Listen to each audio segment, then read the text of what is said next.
I spent over $50,000 in a year to help my parents, but in the end, I realized that money couldn't buy their love. Every week, I gritted my teeth and sent $1,000, convincing myself that I was doing the right thing, that family is supposed to help each other. But no matter how hard I tried, it was never enough. They always had another name to praise, another person to favor. That person was Emily. Emily, my younger sister, never had to worry about money for even a single day in her life. She didn't have to do anything except marry a wealthy man, and just like that, she suddenly became the family's pride and joy. My parents praised her as if she had single-handedly built a happy family, as if she were some financial genius.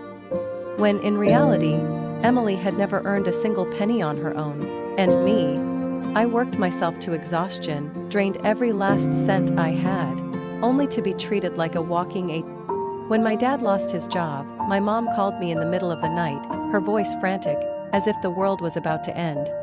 "Olivia, honey, your dad got laid off. We don't know what to do anymore. The house, the bills, the electricity, the water, everything is piling up. If no one helps, we might have to sell the house." I sat there, gripping my phone, my heart pounding. I didn't have much money. I had rent to pay, insurance, my car, and student loans still hanging over my head. But how could I say no when my mother was crying on the other end of the line? "Mom, I'll send you the money. I won't let you lose the house." The very next day, the first $1,000 vanished from my account. At first, I thought I was doing the right thing. Helping family is the right thing to do, isn't it? But then, it became a bottomless pit. Every week, I would get messages from my mom. "Olivia, things are a little tight this week. Can you send a bit more?" "Olivia, the electricity bill is really high this month. Can you help?" "Olivia, sweetheart, we promise we'll pay you back. We just need a little help." And just like that, every penny I earned poured into that bottomless pit. While I cut back on my spending, skipped my morning coffees, and didn't dare buy myself a new pair of shoes, Emily continued living lavishly in her husband's mansion. Every time I visited home, I had to listen to my mom endlessly praise her. "Do you see how smart Emily is? She married the right man, no worries in life. Olivia, why don't you learn from your sister? Stop overworking yourself and find a good man to marry." I clenched my fists, swallowing the lump of anger rising in my throat. I didn't need anyone to provide for me. I stood on my own 2 feet. I had done everything I could to help my parents, and yet, they still didn't see me as something to be proud of? Things got worse when I started noticing strange signs. One day I got a message from my mom, complaining that they didn't have enough money to buy medicine. Without thinking twice, I sent them another $200. But just 2 days later, I was scrolling through Instagram and saw Emily's latest post. A picture with my parents. On a yacht. A luxury yacht. My heart pounded. I opened the photo, staring at their beaming faces. They were laughing, raising champagne glasses on the deck, while I, the one who had been sending them every hard-earned dollar, was stressing over my own bills. My mom had just told me they couldn't afford medicine, yet less than 48 hours later they were on a fancy yacht? A cold rage swelled inside me. Maybe I had been a fool all along. I stared at my phone screen. My parents, the same people who had been crying on the phone last week, telling me they couldn't afford basic necessities, were now standing on a yacht, holding champagne, smiling under the sun. And worst of all, Emily was there too. She was posing in a designer dress, her arm wrapped affectionately around my mother's shoulder, as if we were one big happy equal family. But in reality, I had drained myself financially to support them, while she hadn't spent a single cent and was still enjoying a life of luxury. I lowered my phone, trying to steady my breathing. I needed to get to the bottom of this. I couldn't turn a blind eye any longer. That evening, I called my mom. "Mom, I'm planning a small dinner at my place this week, just family. Are you and Dad free?" My mother's voice was hesitant. "Oh, Olivia, I don't know. Your father and I aren't feeling well. We've been exhausted all week, aching all over." I froze. Not feeling well? They had just been on a yacht trip with Emily, And now they were claiming they had been exhausted all week? Anger flared inside me, but I kept my voice calm. Then I'll stop by, bring some food and medicine for you. My mother quickly responded, her tone slightly tense. No, don't come. I don't want you to catch anything. If you want to help, just send me a little money for medicine. I bit my lip. Money again. It was always about money. How much? I asked, pretending not to suspect anything. Just around $300. Once we're feeling better, we'll come visit you. I nodded, even though she couldn't see me. All right, I'll send it right away. I ended the call, but instead of transferring the money, I grabbed my car keys. I needed the truth from them. I didn't go straight to my parents' house. I needed confirmation first. I drove to Mr. Harrison's house, the neighbor who lived right next door to my parents. He was a retired teacher who spent his afternoons tending to his garden. I parked in front of his house and walked up to the gate. Hi, Mr. Harrison. How have my parents been lately? I asked casually, trying to keep my emotions in check.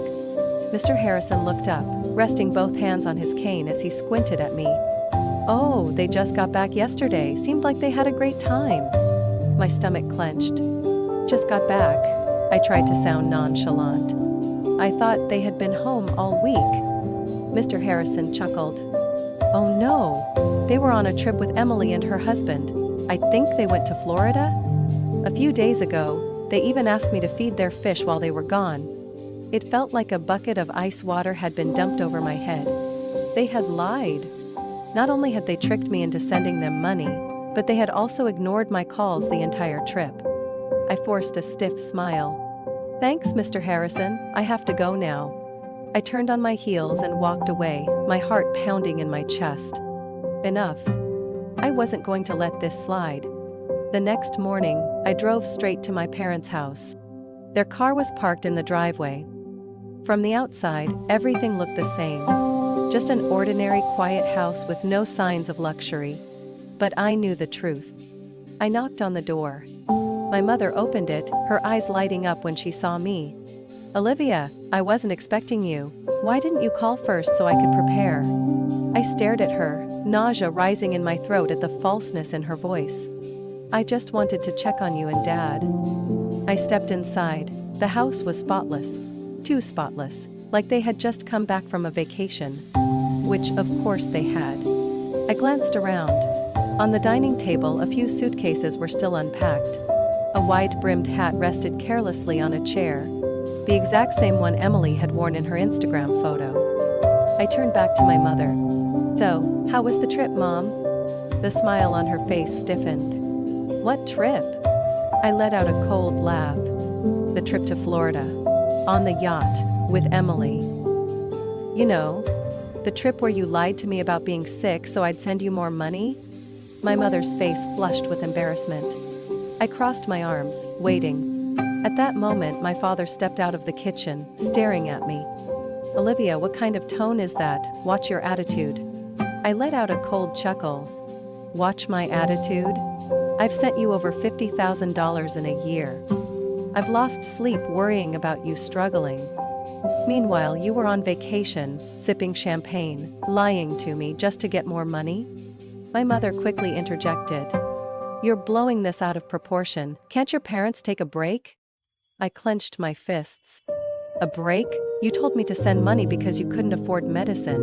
You didn't even tell me you were going away. Why don't I have the right to know?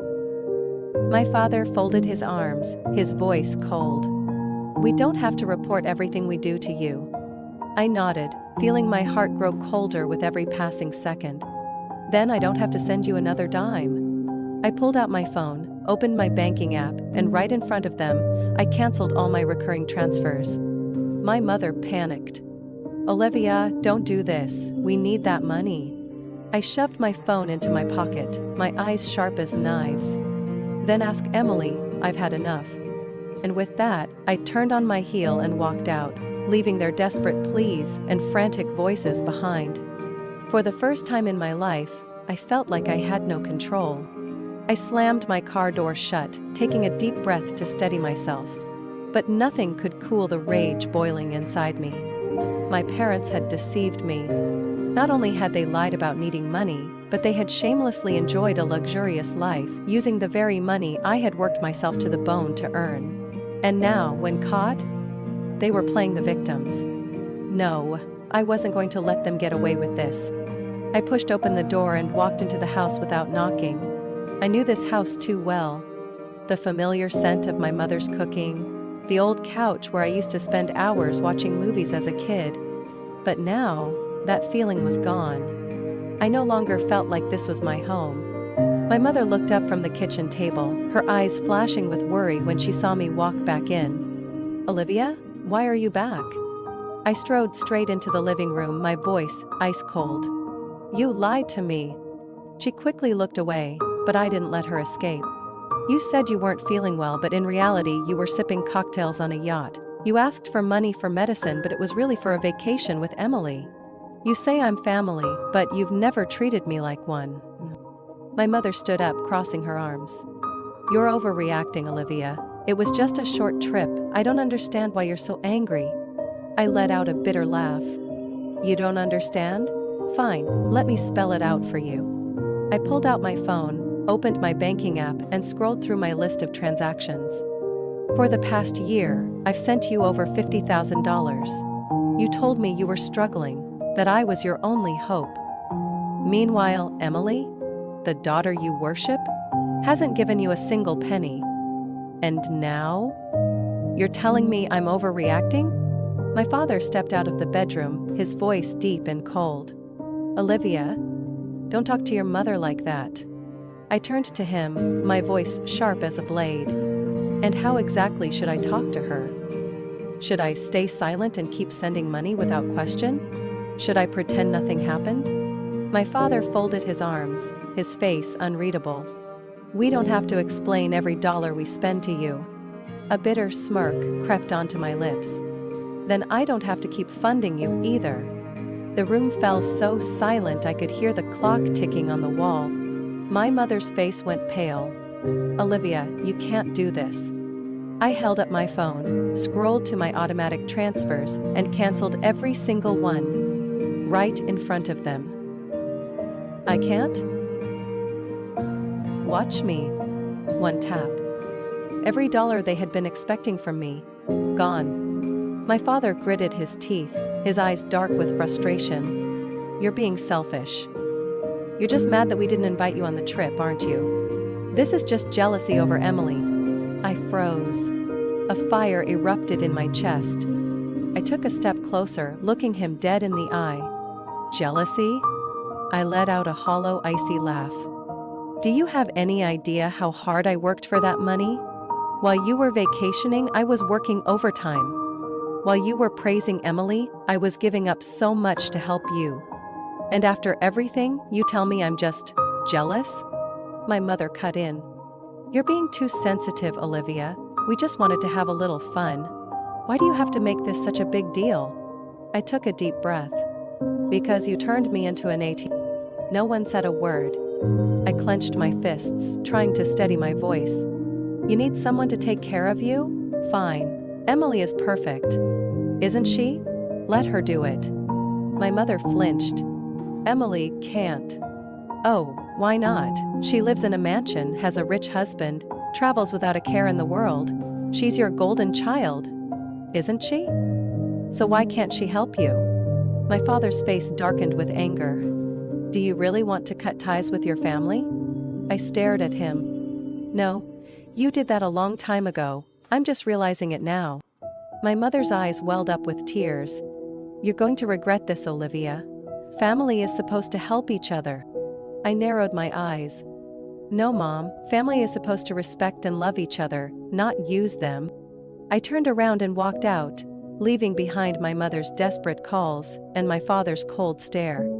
For the first time, I felt relieved to finally say what had been weighing on my chest. I had barely stepped into my house when my phone started buzzing nonstop. "Mom? Dad? Emily?" They kept calling as if I had committed some unforgivable crime.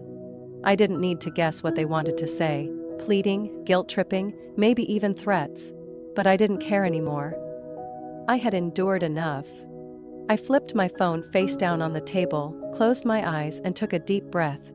But before I could regain my composure, loud knocking pounded at my door. My parents? No way. I stood up, walked to the door and peeked through the peephole. Emily? And behind her, my parents stood with their arms crossed, their faces tight with anger. I opened the door but didn't let them in. "What are you doing here?" I asked, my voice void of warmth. Emily smirked, folding her arms as if she was talking to someone beneath her. "I could ask you the same thing, Olivia. What the hell do you think you're doing?" I let out a small chuckle. "Doing what I should have done a long time ago." Emily's eyes narrowed. "You mean cutting off mom and dad? You're so petty, Olivia. All this over not being invited on a trip?" I clenched my fists but kept my voice calm. "No, because they used me for a year, lied to me over and over again, and now that I'm no longer their financial puppet, they sent you to convince me to change my mind?" My father scoffed. "Olivia, you're being disgraceful." I turned to him, my expression blank. "You think standing up for myself is disgraceful? Then so be it." Emily let out a mocking laugh. "Oh, come on, Olivia. You're not that tough. You're just throwing a tantrum. We're family. You can't do this to mom and dad." She stepped forward, about to push her way in, but I raised a hand to stop her. "Don't step inside." Emily's eyes widened in disbelief, as if she couldn't fathom that I would dare to block her. "You can't be serious. You won't last without helping them." A voice spoke up behind me. "Wrong. She's learning how to live without being used by her family." "Natalie." She stepped out of the living room, arms crossed, her eyes filled with defiance. Emily sneered. "Oh, great, now your girlfriend thinks she can interfere in family matters." I saw Natalie's expression darken. "Family? Don't make me laugh. Your parents see Olivia as nothing but a human ATM. They don't actually care about her." Emily clicked her tongue, shaking her head. "You don't understand anything. Family supports each other in hard times. You don't know anything about us." Natalie stepped forward, her voice dropping into a dangerously low tone. "Do you understand the difference between helping and being used? Or are you just another leech, living off other people's money like your parents?" Emily flinched, her face turning red. "Don't you dare insult me." I saw Natalie's hand twitch, and in the blink of an eye she grabbed a fistful of Emily's hair. Emily shrieked, struggling, but Natalie didn't let go right away. "Listen to me, Emily. You and your parents will never take advantage of Olivia again. If you show up here one more time, don't expect me to be polite."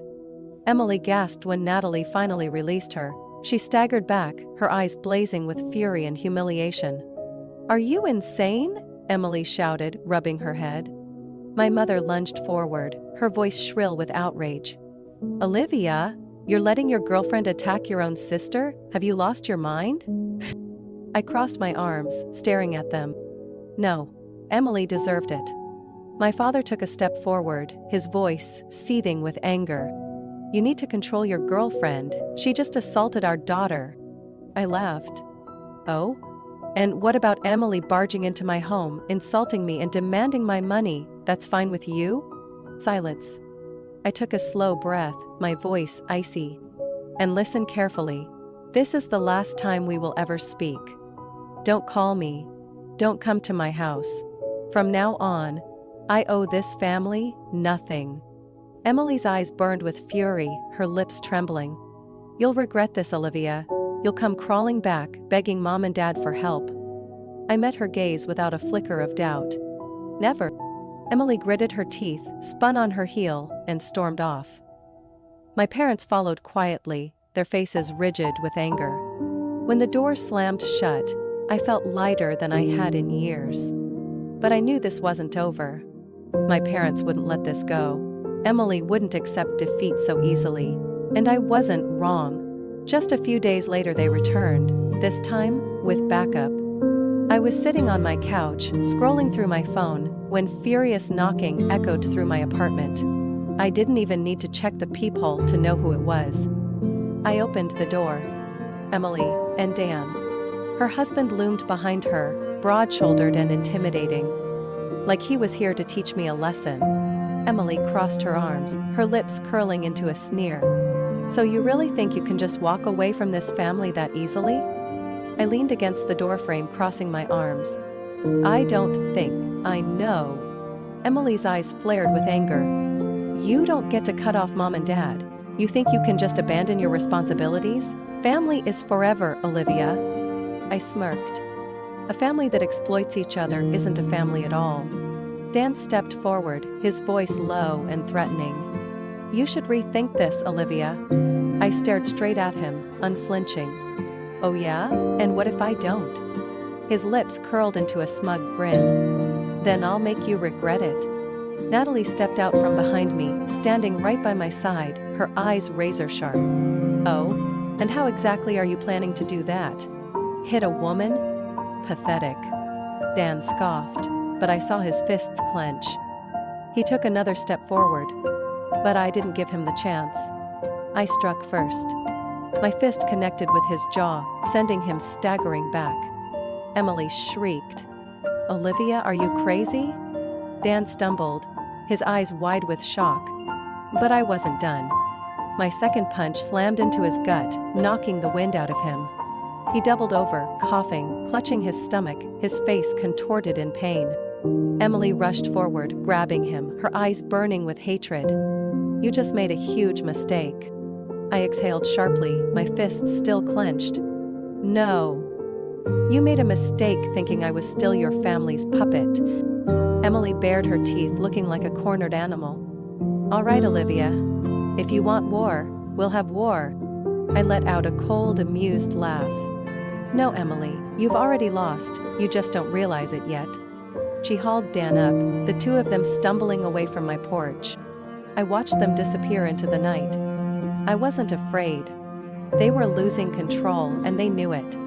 1 week later, I thought it was over. But then, I got a call from Mr. Martin, my parents' neighbor. Olivia, got a minute? There's something you might want to hear. I gripped my phone, sensing something was off. Yes, of course, what is it? Mr. Martin chuckled lightly. Well, last night, your parents had a nasty argument. The whole neighborhood could hear it. I frowned. What were they fighting about? You and Emily. I sat up straight. Emily? What happened? Mr. Martin lowered his voice, as if someone might overhear. They demanded she start supporting them financially since you cut them off, but she refused. I was silent. You know what, Olivia? She yelled at them, saying she wasn't a bank and that your parents should take responsibility for their own lives instead of leeching off their children. I laughed. Sounds familiar, doesn't it? Mr. Martin chuckled. Sure does. I guess she enjoyed the luxury, but she didn't want the burden you carried. She stormed out that night after tearing them apart. I let out a long breath. It was over. My parents lost both their children in the span of a week. No more Olivia to provide for them, no more Emily to cling to. Just the two of them, sitting in an empty house, realizing they had destroyed everything with their own hands. I set my phone down on the table and leaned back in my chair. Natalie walked out of the kitchen, carrying 2 cups of coffee. Any news? I took one, sipped it, then smiled faintly. My parents just lost their last child. Natalie raised an eyebrow. What do you mean? I placed the cup down, looking at her with more relief than I had ever felt before. Emily left them, they have no one left to leech off. Natalie chuckled. Well, so even their golden princess couldn't take it anymore. I nodded. She was only ever interested in luxury, never actually helping them. Now, she's turned her back on them too. Natalie leaned back, narrowing her eyes at me. So, do you feel sorry for them? I thought for a moment. Then I shook my head. Not one bit. They deserved this. 1 week later. I thought that after Emily left, my parents would figure things out. But I was wrong. My phone rang non-stop all morning. At first I ignored it, but when I saw my father's name on the screen, I decided to pick up. Olivia. His voice was slower than usual. I crossed my arms, leaning against the kitchen counter, my tone calm. "What is it? Why are you calling me?" A long silence. I could hear him sigh heavily.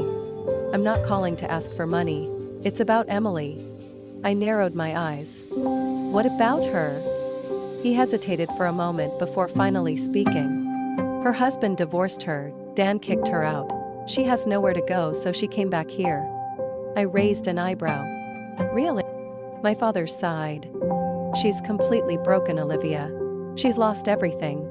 I let out a small, emotionless laugh. "Lost everything? You mean she lost the rich man she clung to all these years, or the luxurious life she never built for herself?" "Olivia." His voice dropped, almost pleading. I cut him off. "And what exactly do you want me to do? Comfort her? Tell her I forgive her? She needs someone to talk to. You're her sister." I gripped my phone tightly. "Have you forgotten, Dad? I stopped being her sister a long time ago. 1 week earlier." Emily lasted exactly 3 days before she exploded. After I refused to fund them, my parents turned to her, demanding financial help. "You've got to be kidding me," Emily snapped. My parents froze. My mother wrung her hands, trying to keep her voice soft. "Honey, you know we need someone to help." Emily laughed, but there was no humor in it. "Help? You want me to help? Why should I? Why should I take on the burden that Olivia was stupid enough to carry?" My father frowned. "Because we're family, Emily." For the first time in her life, Emily didn't care about the word family. "No, you used Olivia for years, and now that she's cut you off, you turn to me? I'm not as stupid as Olivia." My mother's eyes widened, her voice shaking. "Emily, you can't say that." Emily stood up, her face red with rage. "Oh, I can't? You've gotten too used to having someone take care of you without putting in any effort. I'm not an ATM, and I don't owe you anything." My father slammed his hand on the table. "You can't just abandon us like this." Emily let out a bitter laugh. "Abandon you? I'm just doing what you did to Olivia all these years." She grabbed her purse, her voice seething with fury. "Figure it out yourselves." The door slammed shut. Emily left that night, leaving my parents in an empty house. I put my phone on speaker so Natalie could hear. She crossed her arms, watching me with curiosity as my father continued. "Olivia, you don't understand. Emily is truly devastated. Dan threw her out the second she stopped being valuable to him. She has no money, no home, nothing. She can't even go back to her friends because they only cared about Dan's money." I leaned back, taking a sip of coffee. "What a shame." My father hesitated, clearly unsettled by my indifferent tone. "Olivia, can you just go see her once, just to talk?" I smirked, shaking my head, even though he couldn't see me. "No." He sounded like he couldn't believe what he was hearing. "Olivia." I cut him off. "Do you remember what Emily used to say when I was supporting you all those years?" Silence. I continued. "She called me stupid for giving you money. She told me I'd regret cutting you off. She stood at my doorstep insulting me, saying I had no right to refuse this family. And now? Now she's back, empty-handed, unwelcome, and she expects me to be generous?" I laughed, a cold, hollow laugh. "No, Dad, I'm not doing that." I heard him let out a heavy sigh on the other end of the line. "So you really don't need this family anymore?" I closed my eyes, feeling the relief spread through me. "I did that a long time ago, Dad. You just never wanted to accept it." I hung up. Natalie raised an eyebrow at me. "You okay?" I set my phone down on the table, taking a deep breath. More than ever, my parents had no one left to rely on. Emily had realized she was just another disposable pawn once she lost her value. And me, I was finally free from all of them. 3 years later, I never thought I'd return to that house. 3 years ago, I walked away from my parents, leaving them to deal with the consequences of their choices. Emily had left too, once she realized she couldn't use my parents to secure an easy life. They lost both their children in a single week. At the time, I felt no regret. I had spent my entire life chasing their approval, only to be met with disregard and exploitation. But over the years, I came to understand something. They weren't entirely evil, they were just lost. And now, after all these years, I stood before that old door, wondering if it was ever truly a place I could call home.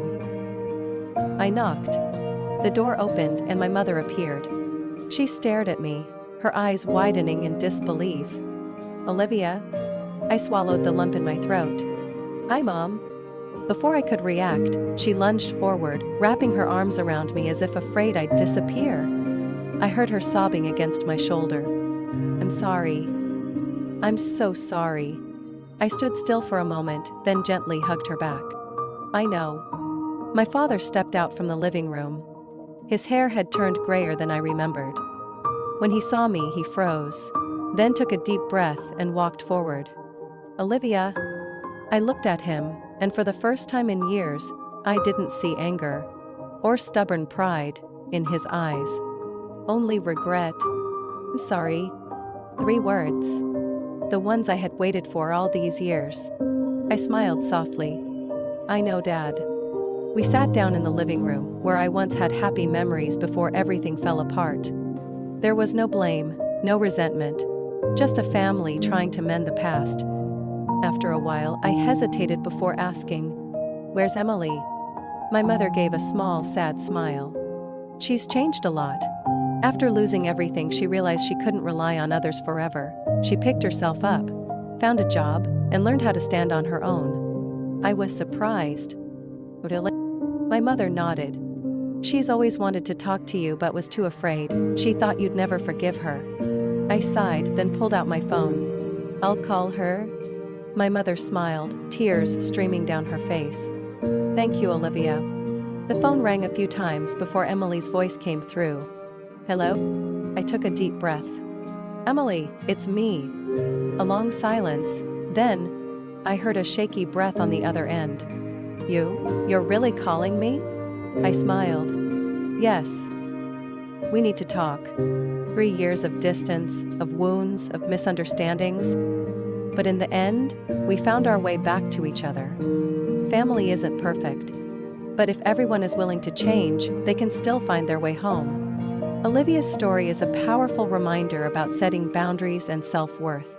Sometimes, the people we love most are the ones who exploit us the most, hiding their manipulation under the label of family. But no one is obligated to sacrifice themselves unconditionally, especially when that sacrifice is taken for granted. Olivia spent years learning that kindness should never be taken advantage of, and cutting off toxic relationships isn't selfish, it's the only way to protect oneself. Yet, the greatest happiness came when Olivia chose to forgive and return, giving her family a second chance. What do you think of Olivia's story? If you were in her situation, would you continue to help cut ties to protect yourself? Share your thoughts in the comments. Don't forget to follow the channel for more real-life emotional stories about family and life.